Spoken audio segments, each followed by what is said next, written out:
There comes a moment in life when you realize an uncomfortable truth. It wasn't your flaws that made people walk away.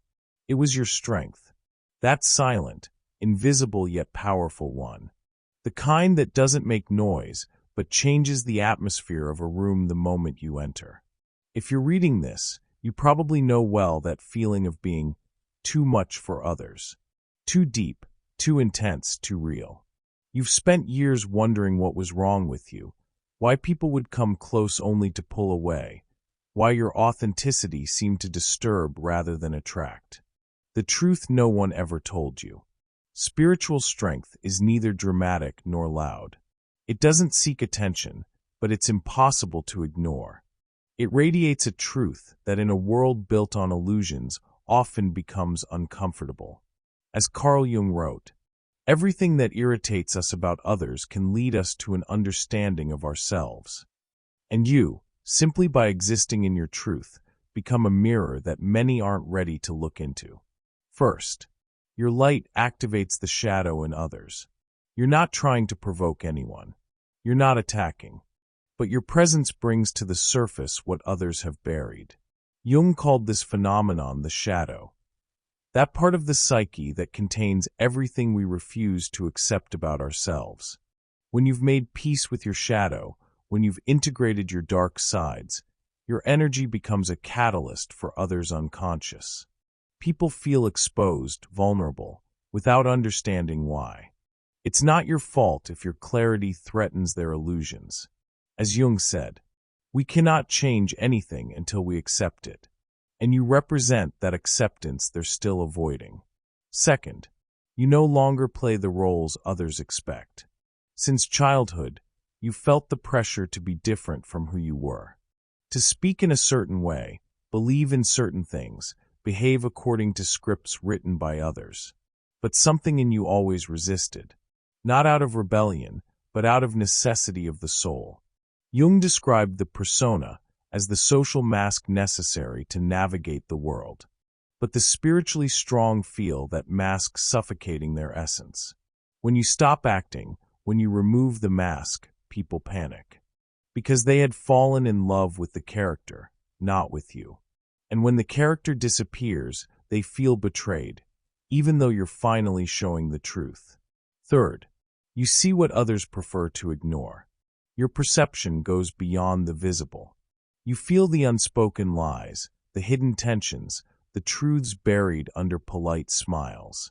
Jung spoke of intuition as the ability to perceive the invisible, but this ability isn't always welcome. Have you noticed how people stiffen when your gaze goes too deep? They accuse you of reading too much into things, but you both know you've hit the mark. The problem isn't that you see too much. It's that they're not ready to be seen so clearly. Fourth, your love is too real. When you love, you do it with your whole self. You don't know half measures, superficiality, disposable connections. Your love comes from the soul and asks for presence, vulnerability, truth. But we live in a world that fears emotional depth. Jung wrote, "The meeting with oneself is the deepest form of connection a human being can experience. And when you love from that place, from that deep connection with yourself, you expose where others are still disconnected from their own essence. Your love isn't too much. It's simply rooted in a truth that few have the courage to touch. Fifth, you don't need their approval. You've stopped living for others' applause. You no longer ask permission to exist.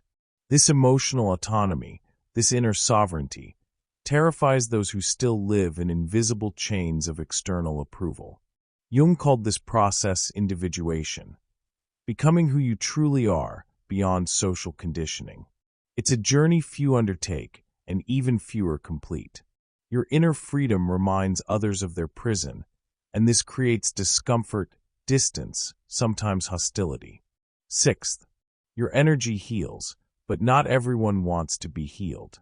There's something in your presence that opens spaces, creates safety, allows people to be vulnerable. Without trying to heal anyone, your energy naturally awakens healing processes in others. But healing is disruptive. It brings to the surface everything that was buried. And while some welcome this opportunity, others flee. They prefer familiar pain to unknown change. As Jung said, there is no coming to consciousness without pain. Seventh, you chose truth over popularity.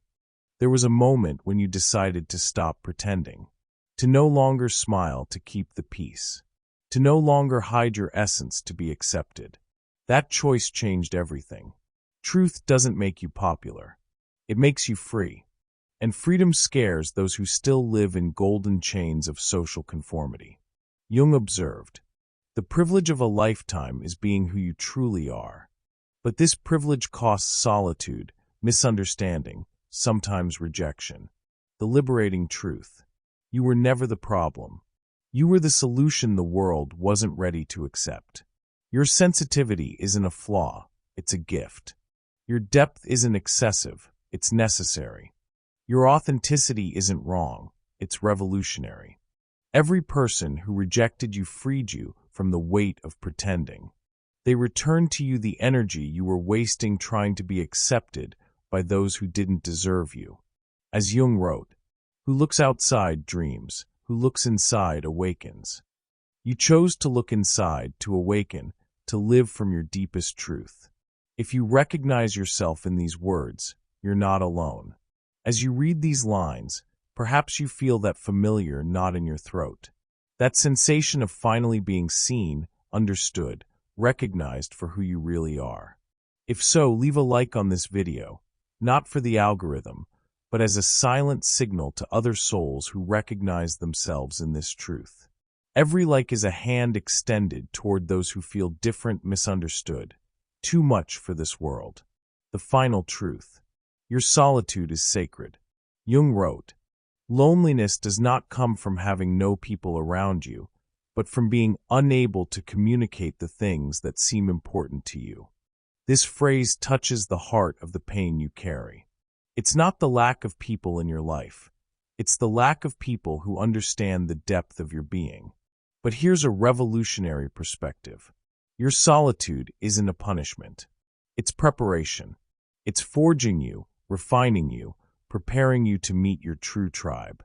Those rare souls who not only tolerate your intensity, but celebrate it as a precious gift. The paradox of spiritual awakening. The more you awaken, the lonelier you feel. The more you grow spiritually, the tighter the ordinary world seems. This paradox has confused many spiritual seekers throughout the centuries. Jung explained it this way. The individuation process is painful because it requires abandoning everything you are not to become everything you are.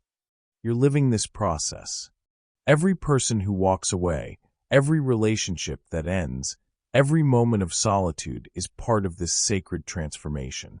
You're not losing, you're purifying. You're not failing, you're evolving. If this message has touched something deep within you, subscribe to the Carl Jung Wisdom channel. Here you'll find a community of souls who, like you, have chosen truth over comfort, authenticity over acceptance. You're not alone in this journey. We are a tribe scattered across the world, but united by the same search for meaning and truth.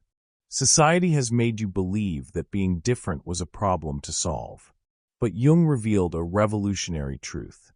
The privilege of a lifetime is becoming who you truly are. Your difference isn't a bug, it's a feature. You're not broken, you're rare. Every time someone called you strange, intense, difficult, they were unconsciously recognizing your uniqueness. The world needs people like you, visionaries, dreamers, deep souls who dare to see beyond the surface. You may not realize it, but your simple existence is an act of rebellion against mediocrity. Every time you refuse to lower your standards, every time you choose authenticity over popularity, you're planting seeds of awakening in others. Jung said, everything that irritates us about others can lead us to an understanding of ourselves. You are that mirror that irritates, that disturbs, that forces others to confront their shadows. It's an uncomfortable but sacred role. If part of you is still doubting, if you still think you're the problem, listen carefully. Share this video with someone who might need it. We often recognize our truth when we see it reflected in the eyes of another who understands us. The path you're walking is as ancient as humanity itself. Every mystic, every sage, every awakened soul has walked this path of transformative solitude. Jung himself lived this isolation, this misunderstanding, this feeling of being too deep for the ordinary world. But here's the promise. On the other side of this solitude awaits a deeper connection than you've ever imagined. Not with the masses, but with the souls that matter. Not with those who tolerate you, but with those who celebrate you. Your path will be lonelier, but infinitely more authentic. You'll meet souls who recognize your light instead of fearing it. People who celebrate your depth instead of asking you to be less. You're not too much for this world. The world is simply too small to contain all your magnificence. And that's okay. Leave a comment sharing just one word that describes how you feel after reading this message. One word that captures the essence of what you're experiencing. Watch as a constellation of similar souls forms, united by words that resonate at the same frequency. And remember, your strength isn't too much. Your depth isn't excessive. Your truth isn't wrong. You are exactly as you should be in a world that desperately needs souls like yours. Subscribe to Carl Jung Wisdom to continue this journey of inner discovery. Together, we can transform our difference from isolation into deep connection. Your strength speaks through silence. Let it echo. Your light isn't too bright. The world is simply used to darkness.